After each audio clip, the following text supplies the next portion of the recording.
I'm Michael Mabry. I'm a co-founder and partner at One Play Development. It was formerly Mabry Academy, which we started in 2021, really on a mission to change the culture of youth sports as a whole.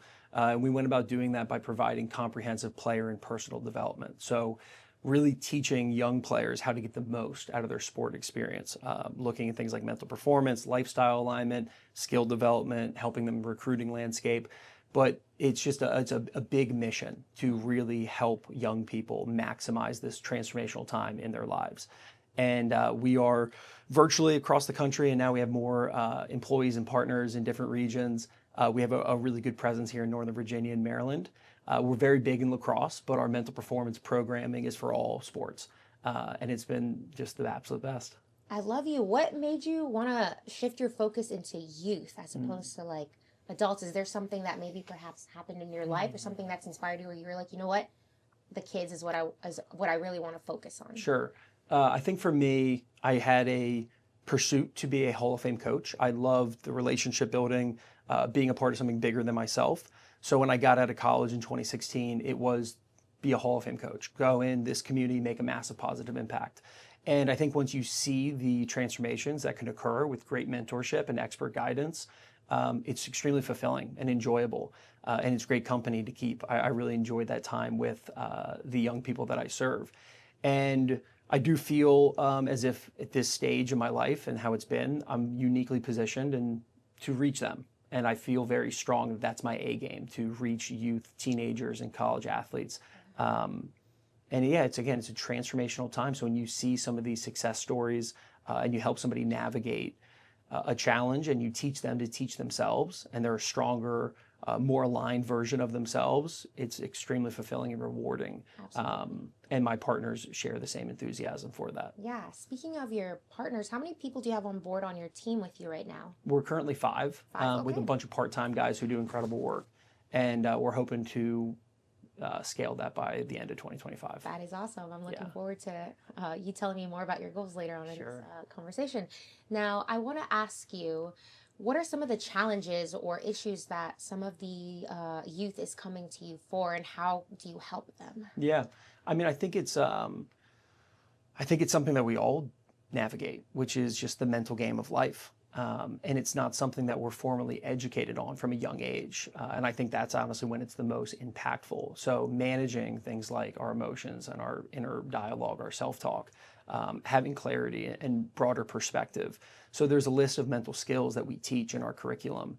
And I think whether a athlete comes to us and they're already doing well and they just want to continue thriving and growing, we teach them the tools to help them navigate that.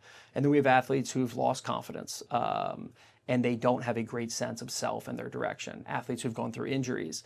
And all of them benefit from taking the time, being guided by a coach, learning what we have to teach.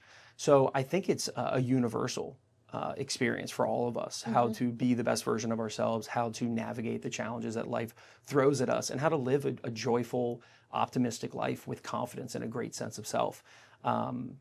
So, you know, there are many challenges, but they're really not that much different from what everybody's walking around and experiencing. And sometimes we talk about it and sometimes we don't, but they're there. Yep. So again, whether it's accelerating and having more success or it's getting a better baseline of day-to-day peace of mind.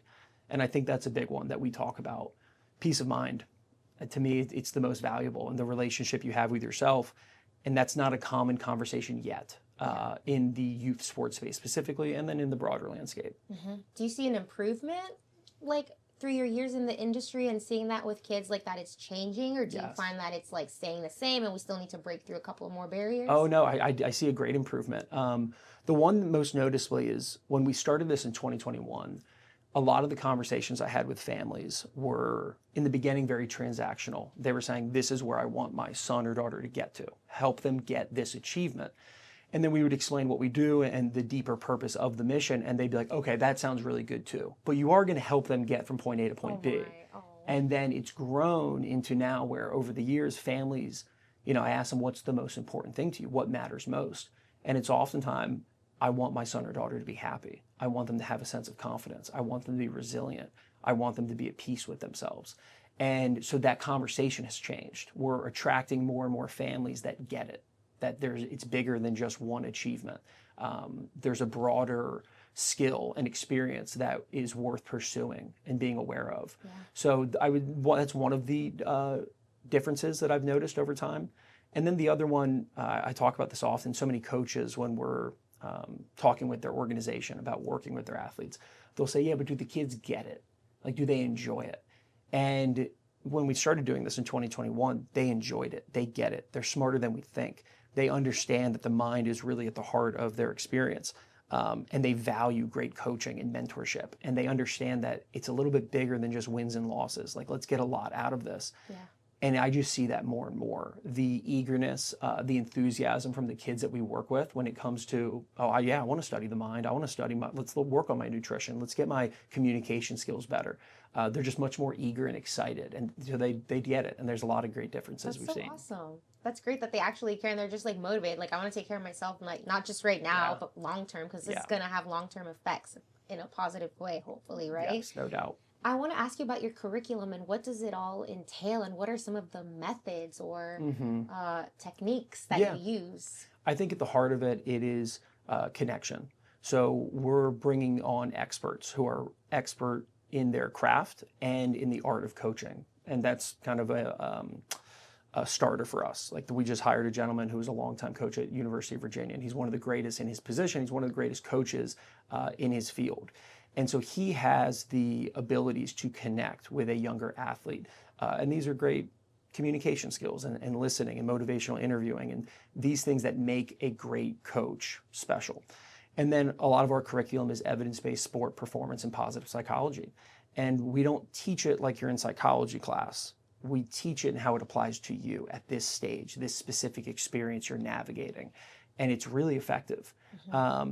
And then another large part of our curriculum is the 5 to Thrive, right? So the holistic approach. We want to think well, move well, connect well, fuel well, and recover well every day. And when we start with players, we do that assessment. And we look at each of those 5 areas that we experience every day. And we have just an honest conversation about where they're at, what small changes they can make. And then we help them, really solidify great habits. And that's what a lot of it comes down to: behavior change and lifestyle alignment. Got it. So would you say that that's the difference between the holistic route that you're going versus, I guess, the more medicinal one? Could you explain that to me? Like, the difference within like helping them within like sports? Sure. Yeah, so we are not in the space of clinical mental health. We do not diagnose or treat mental health disorders. If we identify any reason to think that a student of ours is dealing with a mental health disorder, we communicate to the parents, we help them find the right help. We're in the business of excellent coaching, and we teach mental performance. Now, mental performance directly impacts your day-to-day wellness and your mental health, because mental health is a very broad topic. So does that answer your question there? Yes, it does. So that's our focus, and it's very exciting. And unfortunately, the stigma around mental health, there's a lot of athletes that have come into sessions that I've led, and there is a hesitancy. They think it's going to be another conversation that is honestly a little bit sad and not as strategic, not as uplifting. And then they get into it and they go, oh, this is good stuff. Like, this is here to help me. This is proactive. And that's another thing where we really are focused on helping the space of youth sports be proactive. For a long time, mental performance was a reactive reflection to an issue. And we're about, hey, let's get ahead of this. Let's build really strong habits and mindsets so that you can accomplish what you want to accomplish and enjoy the experience along the way. Yeah, for sure. I love that. I want to ask you about marketing and what you guys are currently doing to get the word out there about what you do. Sure. Are you guys like avid on social media? Are you going to networking events? Talk to me about that. Our chief of marketing right there, my wife, Gabby, is incredible. So we're very active on social, very active on my LinkedIn page, email marketing. But honestly, a large part of our success has been word of mouth. So whether it is a student athlete signing up for one of our lacrosse programs, which is a really big portion of our academy, that's our main sport, that's our niche, or a team that we've worked with on the mental performance side, they have a great experience. That coach tells the other coach from a different team, that parent then, when one of their friends is saying, oh, my kid is dealing with this, he could really use some guidance. Hey, you got to go work with One Play Development. So we're doing all the traditional methods for marketing, and they're working. But if you do great work and you really help people, they tend to support you, and it grows that way. Awesome. If you could give one piece of advice to somebody who's maybe struggling with marketing or getting themselves out there, what would that piece of advice be? And what if they don't have like an awesome wife who like takes care of marketing and does that? Like, what key advice would you give them? Well, you could hire her. She has her own business on that front. Wow, so what's the name of it? You want to say? Huh? Terra Thrive? Yeah. Terra Thrive. Yeah. Terra Thrive. Yeah. So you could reach out to her and go that route. But I think on the marketing standpoint, I would keep the main thing, which is your relationships. I would really believe in word of mouth and consider that every single person you're speaking with is an opportunity to expand your vision, communicate that, represent your brand, and further your mission. So I think that's a fundamental one. And then, because I'm an avid personal development person, your communication skills. Yes. You're going to run into somebody, you're going to have an opportunity to have a conversation. You don't know who they are, what their reach is, whatever it might be, if they're a potential customer or a referral. And if you can communicate well and clearly listen to their issues and give them potentially a solution or direction, I find that to be extremely effective. So I think really focusing and working consistently on your own communication skills, believing in word of mouth, and then hiring Terra Thrive because Gabby's incredible. Awesome. Great answer there. And then let's see. Mindset seems like a big part of what you do. What are some of the biggest mental challenges you see athletes facing and how do you help them through it? I know we touched on it a little bit earlier, but if you could give me like specific examples, or you don't have to say names, maybe, and you saw them break through and you were able to help them. I think one that's very common with the athletes is we have a orientation to the future. We're very concerned about our plan and our direction. And we never want to squash those aspirations of, we have this large goal, this is the vision I have. It's actually really important to have that. But once you do, there needs to be a little bit of a detachment from it. Because if a player steps on the field and they're constantly thinking about how it impacts their future, it's going to enhance distracting thoughts. And it's going to pull you out of the moment. And you're never going to really even be there, fully present, enjoying the aliveness of the experience. So one of the things we talk about is helping players move from, my dream is to win the championship. My dream is to get the scholarship, play at the highest level, and reframe it to, the dream is to play, to win. The dream is now. You've arrived. It's here. If your dream is to play at the highest level, you are at the highest level you've ever been at. So I would say we all struggle from this as human beings. We have a tendency to drift into the future. I do all the time. And if we are unaware of it, we're going to miss out on a lot. And then from a performance standpoint, it's really hard to be at your best consistently when you're not concentrated on the task at hand and you're totally absorbed in what you're doing. So I think a lot of issues stem with that. It can then increase more anxiety and fear. And I think that's why we called the group One Play Development, because it's one thing at a time, it's one play at a time. Yeah. And when we really understand the depth and the weight that carries, it has a large impact on the way that we experience life and performance. Yeah, and I like the way that you're like, look at one thing at a time, because if you try to look at so many things and juggle them, I feel like you're not going to be able to like make more progress because you're juggling everything and you're trying to like be good at everything. So take it one step at a time, and once you finish that, go to the next one. We were juggling some things yesterday, and we were both a little bit tense about managing all these things. I get it. Yeah, right, we're busy. But then we had a moment and we said, okay, well, right now we're actually only doing one thing. Yep. And those things will come up and get done, but we're compounding the thoughts. Yes. And thankfully we both, work on our mindset and our way of thinking, so we're able to acknowledge it, accept it, and then really transform that moment. It was really beautiful. Yeah, I love it. Now I want to touch on this shop that you have. You created a shop with essentials for athletes. What role does gear or environment play in helping athletes show up as their best? The shop on the website? Yeah. The shop is more so that people can wear, a brand that means something to them. And I think especially young athletes today, there's a sense of, style is important to a lot of people.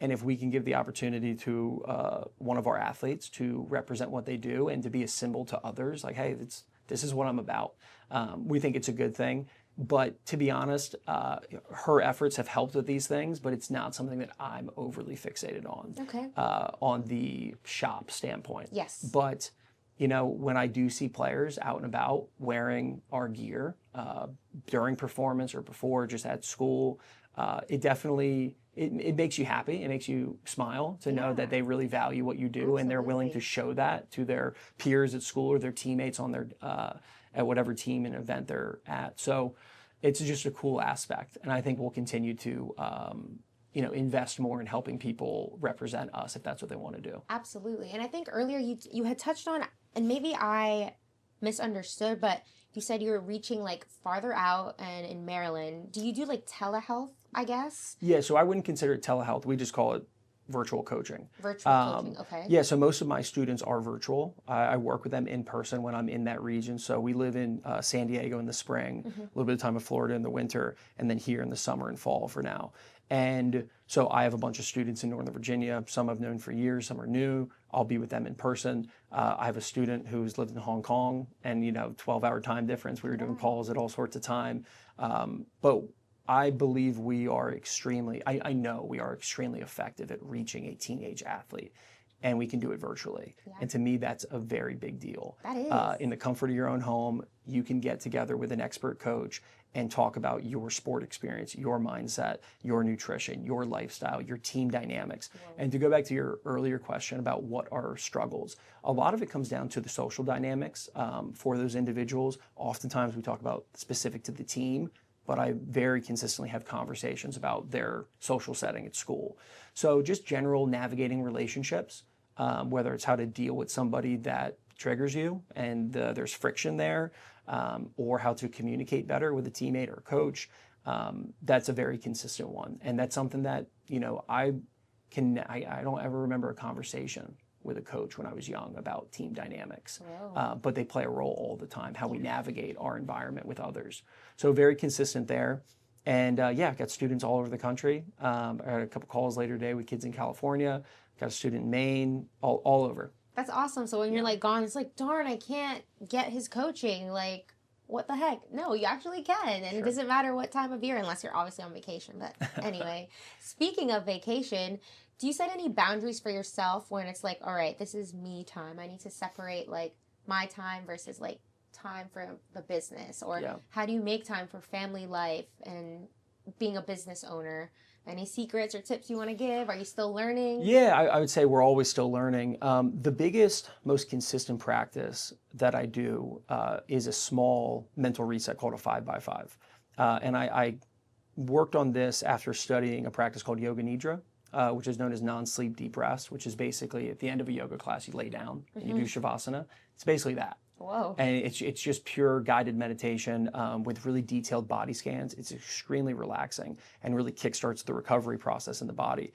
So I learned that, and then I paired it up with a couple other mindfulness exercises. So it's 5 deep breaths to calm down the nervous system and get present.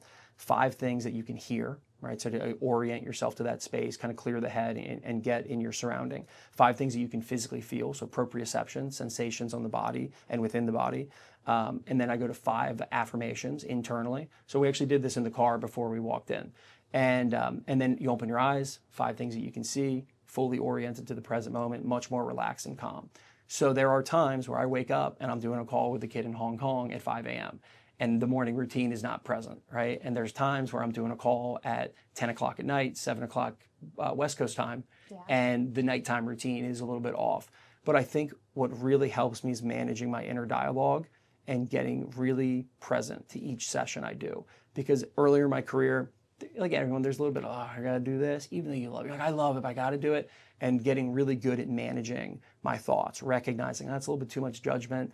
I do love this, and this young person deserves my full attention, and I'm gonna feel better if I'm really engaged. So just little micro reminders and skills and strategies that have helped me be more present, find time for recovery.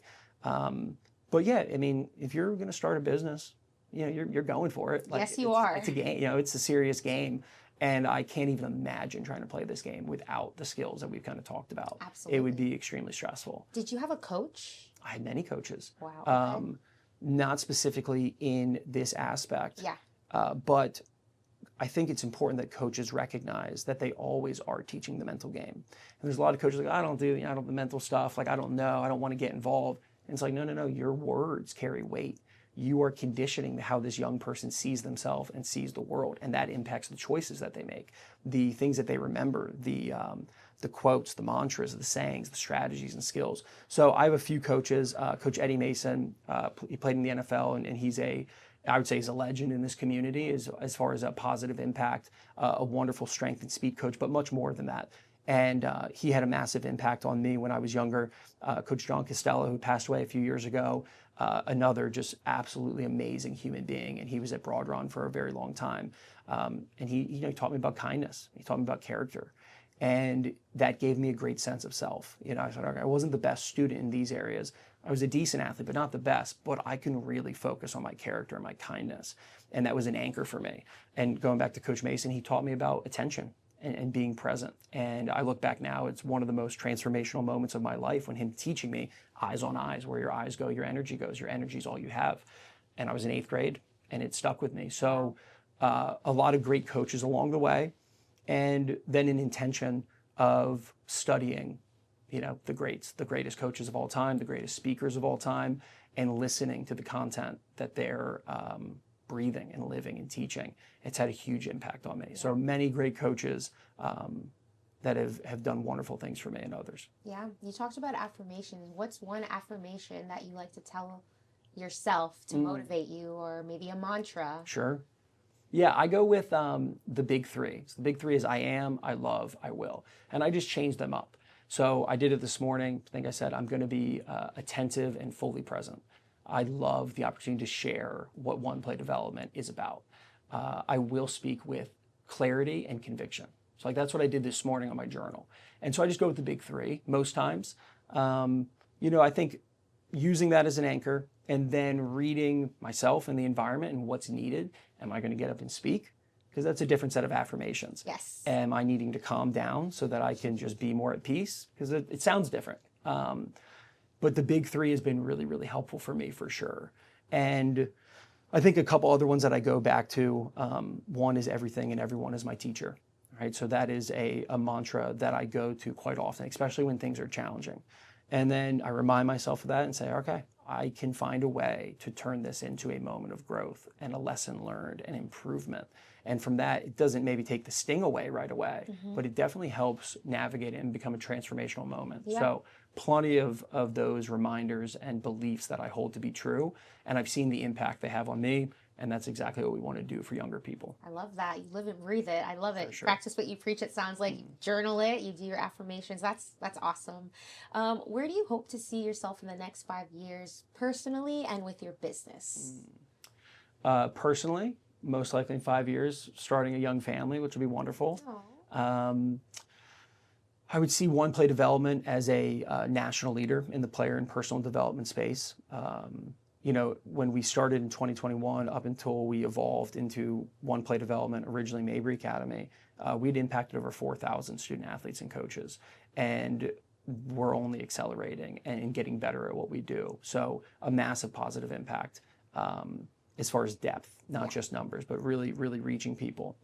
I could see myself, and I want to move into more of the speaking space, specifically at schools. That's the audience that I know I can reach. Yeah. I have a unique ability to get teenagers excited about the mental game. So I want to be in front of them and helping them. More programs that just reach people. And then books. I have a book coming out in the near future. And then I got a lot of, frameworks for the other ones that I want to write. Well, you've got some exciting things coming. Yeah. Future's great. Life's great. It's great. We just got to work at it. Yes. Can I know the title, or it's not? Sure. Yeah, it's going to be called BPO, Best Possible Outcome. Okay. And it's two things. It's generally a book on the skill of optimism, but on the other end, it shows how easy it is to train mental skills using an anchor, like asking yourself, "What is the BPO?" Then allows you to train. You reflect. You use intentional self-talk. You set clear goals, you visualize, you regulate. And so it's both, again, a broad book on optimism through a simple strategy that is sticky and easy to remember that actually has the power to go with you for your life. And then also an understanding of, wow, like this whole mental game isn't that complicated. This is really just simple actions done consistently. And so that's the direction for that book. Yeah, that's awesome. Well, we Yeah. can't wait for it to come out, and Thank you. we'll be watching it and sharing it on our story. So I that's appreciate great. Is there anything that I have not touched on that perhaps you would like to share, whether it's about your business, yourself, personally, a fun fact? You have the floor. Or that you would want your audience to know about you, your clients, or potential people who are inquiring about this. Yes.